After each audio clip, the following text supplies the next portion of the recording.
So Dr. Wilbur Smith is a director of the medical education at St. Joe Hospital. Prior to coming to here, he was the chair of the Department of Radiology at the Wayne State University. So he's going to introduce our next speaker, Shanna Johnson. Dr. Smith.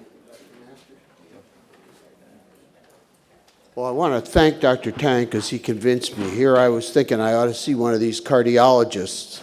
Now I'm going to wait 10 years and find out when they figure out the 50% they were wrong about. So thank you very much. Bill Gates has written that we are in the era of big data, and that's the truth. Over the next 10 years, big data is going to drive everything we do. Trinity actually has a very impressive big data unit. And so we've asked Shanna Johnson to come here and to talk to us a little bit relative to how we're performing in Trinity in patients with congestive heart failure, as well as a discussion of the very important topic of the cost of our congestive failure care. Shanna. Well, is it afternoon yet? Yes. Good afternoon, everyone, and thank you for having me today. It's my pleasure to be here with you today to talk about the economic impact of heart failure. And I am going to preface this talk by saying I am not an economist, I am not a politician, and you'll understand that why as I point out some of the facts that I've discovered as I've researched the topic and brought some interesting information here today to share with you. Oops, let me go back.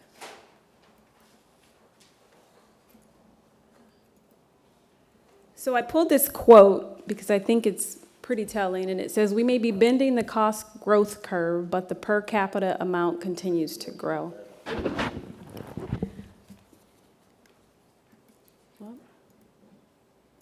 So you've seen the headlines, and I did this for illustration purposes. Healthcare spending is on track to hit $10,000 per person per year. Healthcare spending grows faster than the GDP. And the projections suggest that it's not slowing down. So as we think about the drivers of healthcare spending, there are many economists that point to a number of factors driving the increases. One of which is the rising cost of drugs, and particularly specialty drugs, and most notably in the media as of late, drugs related to Hep C. Another factor is the recent expansion of healthcare coverage through the Accountable Care Act. But one of the most interesting that I found recently was that the healthcare industry has outpaced other industries in job growth. And so as of September of this fall, healthcare has risen to about 10.5% or so. So that's one of the things that we don't hear often to help explain why. And I think it's a good thing that we are hiring more and it's actually helping our economy. So let's talk about the per capita expense. If you look at our growth curve over the last few decades, raise it up, okay. Healthcare spending has increased near 26-fold, where we're nearing $10,000 per person, and in 1970, we were just shy of $400 per person. The point that I'd like to make on this slide is that Medicare spending is expected to continue to grow, and as you would expect, likely due to increased demand for services related to our aging beneficiaries and the baby boomer enrollment. So what about the provider side? When you look at the expenditures, hospitals and physicians combined, and arguably drug cost, represent over 50% of healthcare spending.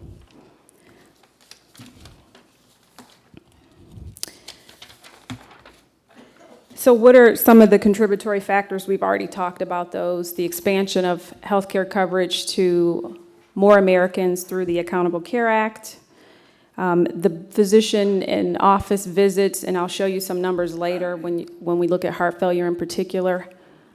And then also for drug cost, not only the cost of the drugs, but then the changes in benefits that we see now with restructuring of health plans to kind of share the cost more with patients.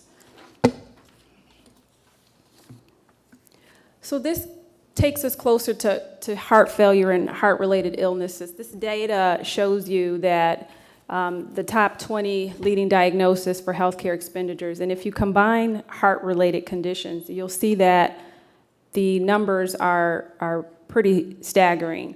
And this is pretty old, 2008, so more current data would suggest that these numbers have not changed. If nothing else, they've probably grown. So I won't spend much time on this because you've heard it throughout today's presentations, but who are the patients, who are the people affected by heart failure, and the numbers are as you see. The only thing that I wanted to, again, reference was that heart failure is responsible for 11 million physician visits each year and more hospitalizations in all forms than all forms of cancer combined. So what does it cost us to take care of a congestive heart failure patient as a nation? Well, we're nearing $4 billion, and that's more current data. And as already mentioned again today, 30% of patients hospitalized have an expected mortality within a year. And the total cost of care includes things like medications, but then also those missed days of work, and then notably things that we don't even measure today, things that are important to the patient. And I think we heard that this morning, that we don't necessarily consider patients' ability to return to doing the things that they love to do. And that's, you can't put a price on that.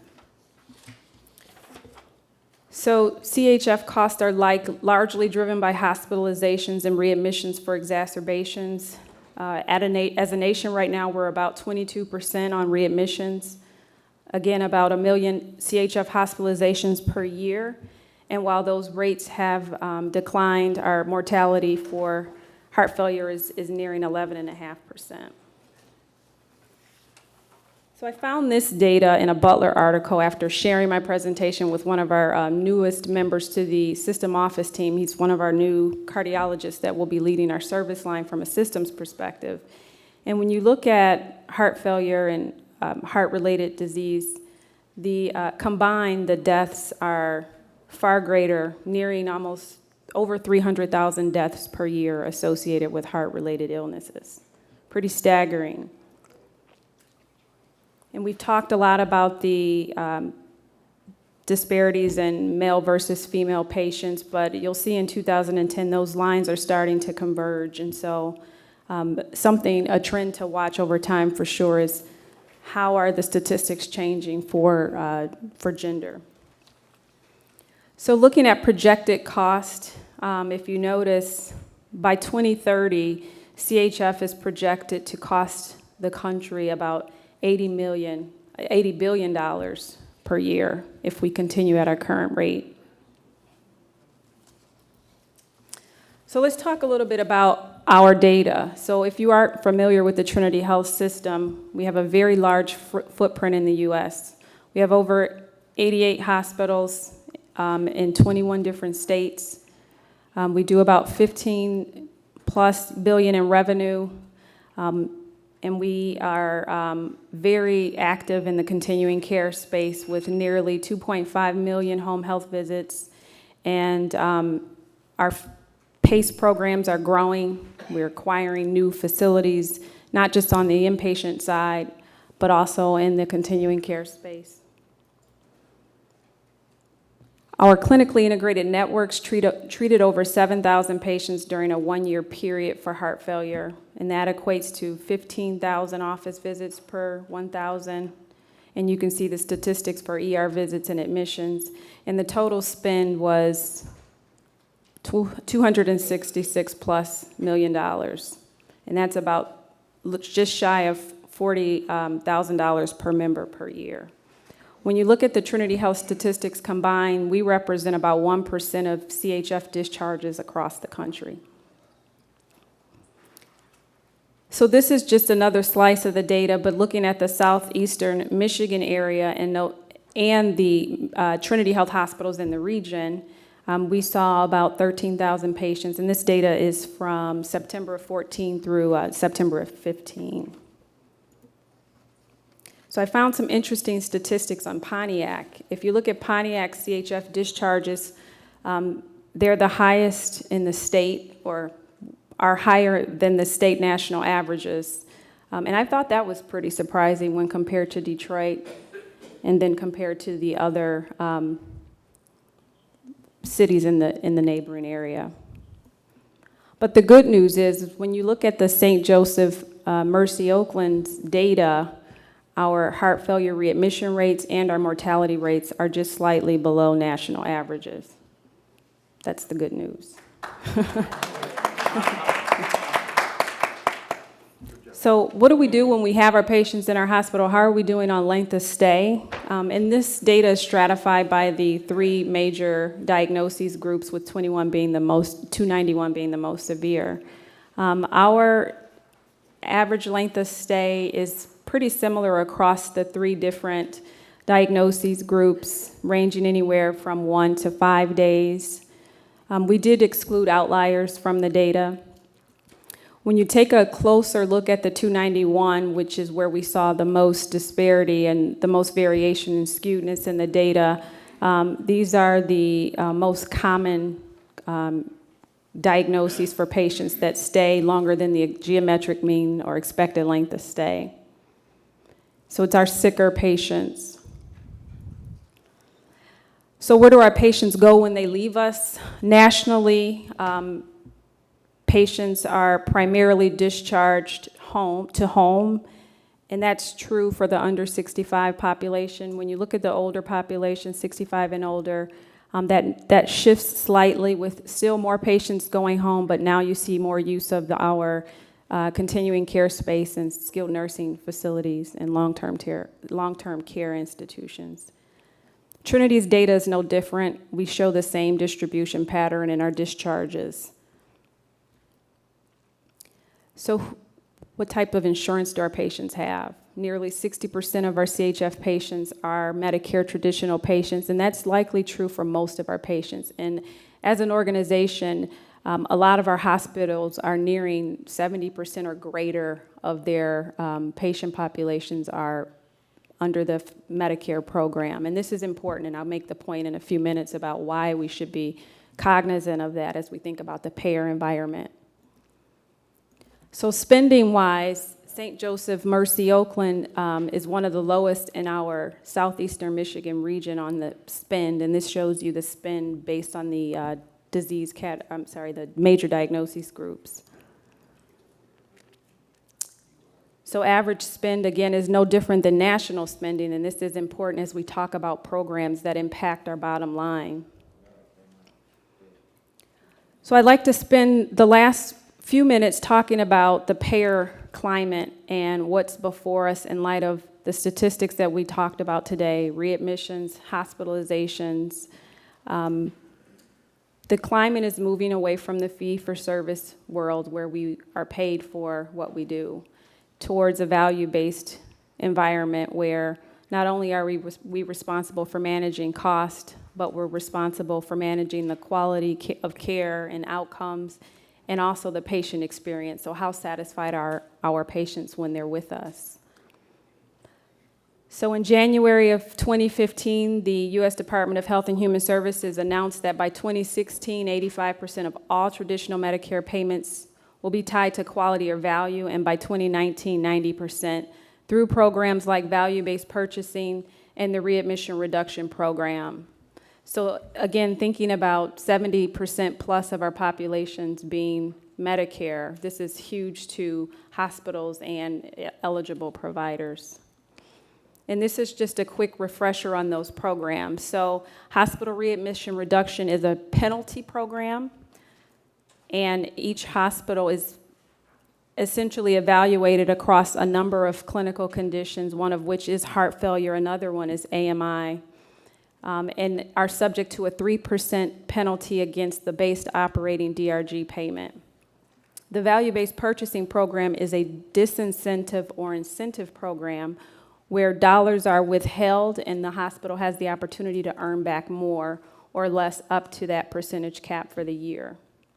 And now we have a new program, the Hospital Acquired Condition Reduction Program, which again is a penalty program, but instead this penalty is applied after the other two, and it is applied against your total Medicare payments, which is different than your base operating DRG payments.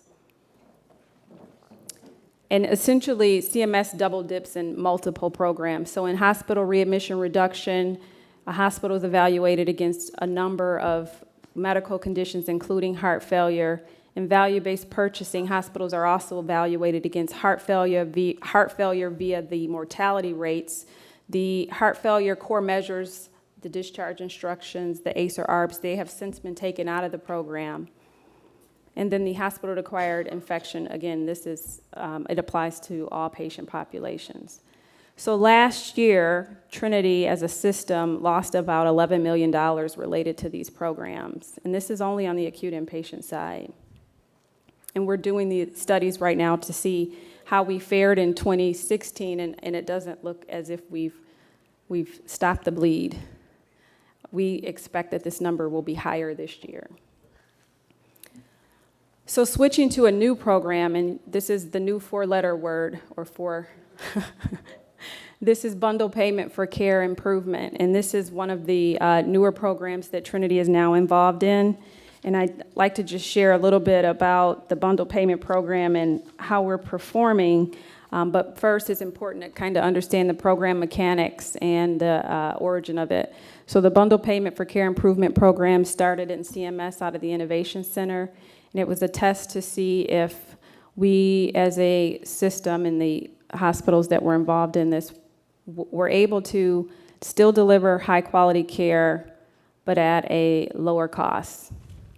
So today, Trinity Health has over 30 hospitals participating in the bundle care program and in various types of bundles, including up to 179 DRGs. And essentially, the program looks at your historical cost or historical Medicare spending per beneficiary and sets a base price. And your job as the initiator is to manage care to that price. So let's look at Trinity and how we've done so far on heart failure. Unfortunately, we've had an unfavorable impact. And I think it's important to note that St. Joe's Oakland is not currently enrolled in the bundle payment program for heart failure. So this data does not represent St. Joe's. So we initiated about 510 episodes for heart failure in the second quarter of calendar year 15. The program essentially launched in April for a total loss of almost $300,000. Discharge disposition and length of stay in the SNF helped to explain unfavorable performance. And then for performance that was favorable showed improvement over historical performance by decreasing the usage of SNFs in inpatient rehab facilities. And then also by achieving a lower length of stay and a reduction in readmission rates. I have a question. Mm-hmm. Participation voluntary? I mean, what's the benefit of participating? So as a system, Trinity has declared that we will participate in the bundle payment program, and as of late, it's mandatory for the joints, for total joints. The benefit, quite frankly, is that there's an ability to evaluate your historical trends and select the bundles that you'd like to participate in. And so it's probably fair to say that we looked at our historical performance and we noted the trends towards improvement, and we likely signed up for bundles that were already trending in the favorable direction. At some point, though, it's probable that we won't have that luxury and that everything's on the table. I mean, if by 2018, 90% of programs will be tied to 90% of payment from Medicare will be tied to programs like this, I think our options will likely lessen in years to come. What would be the disadvantage of not participating at all? you're so large, you've got such a large footprint.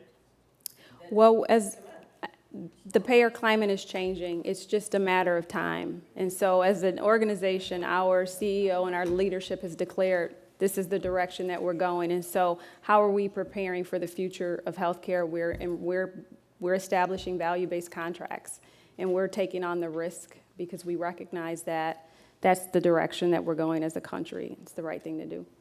Are you taking any? I'm real close. I'm actually right there at the close.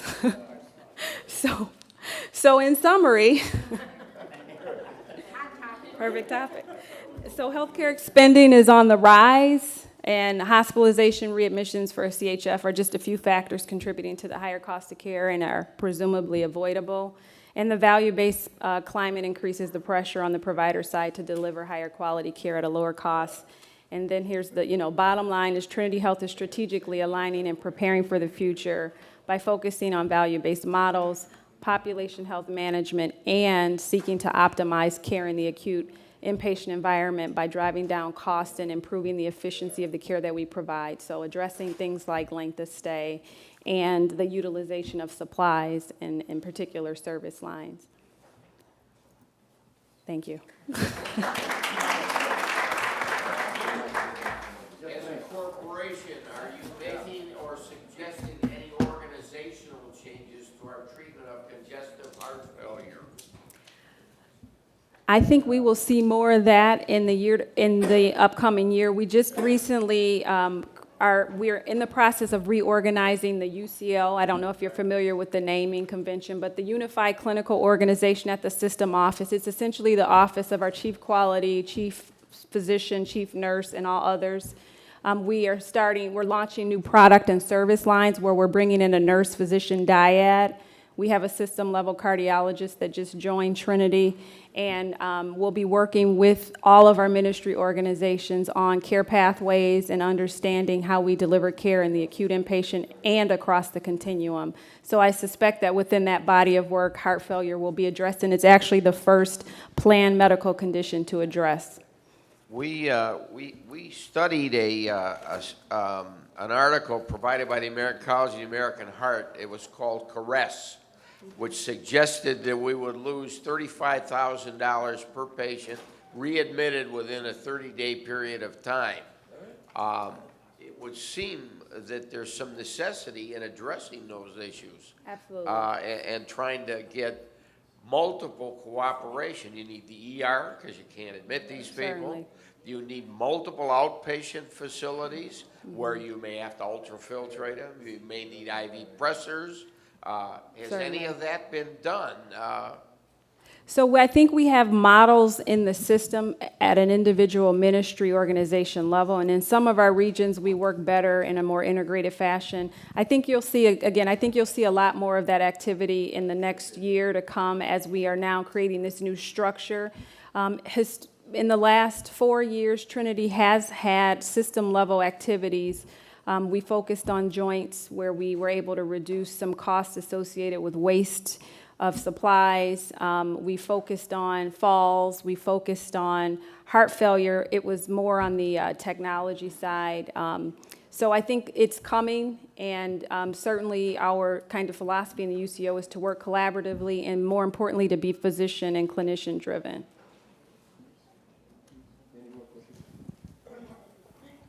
Just a comment, we don't want to shoot the messenger.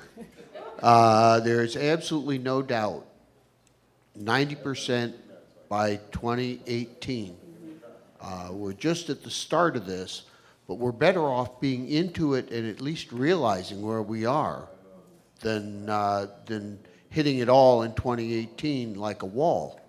So this is important. And everybody recognizes it, but it's also inevitable. So we've got to start looking at things more carefully. I guess I'm just young, I just don't understand, obviously, why we have to be subjected to this punitive system when we can make, can't these changes and these, can't they come on and can't they be taken on by us without the intervention of CMS? Well, that's the payer. So, So then it's not voluntary, it's mandatory. essentially, yes. Voluntary, that's what I said. What's that? The bundle payment for care improvement program, but that's just one of many. The penalty programs are not voluntary. Neither are the incentive programs. You're evaluated either way. You showed a slide which showed that in Pontiac, there's more congestive heart failure than anywhere else in Michigan and in the country, and it reminded me of the cautionary tale of Dr. Gandhi in Munster, Indiana. Has everybody read that? He and his group are the top billing cardiologists in Indiana, and their county has more cardiac disease than any other county in the United States. Well, it turns out they were just putting stents and pacemakers and everybody that they could get their hands on, Sure. and it was all fraud. Yeah. So that may be part of the reason why CMS wants to bundle payments, so that if somebody somewhere is putting, and so the question is somebody looking at you, why do we have all this congestive heart failure in Pontiac? Maybe we're overdiagnosing it since everybody else otherwise is fine. Potentially, documentation and coding is huge, right? That's a driver of how we perform on these programs. So I expect that these numbers are going to shift as we live into the ICD-10 world. I think you make a good point, though, is garbage in, garbage out. How real is the data? It's as good as our documentation and our coding practices. But a cardiologist could easily say, well, is this 90% stenosis or is it 75%? Sure. Does this person need a stent? Well, let's see, I make an extra $1,000. I guess it's 90%. Sure, but with payment changing, however, though, I think we'll see a lot less of that. Yeah. Well, thank you very much, all of you. Thank you. I really appreciate all of the things and also the speaker.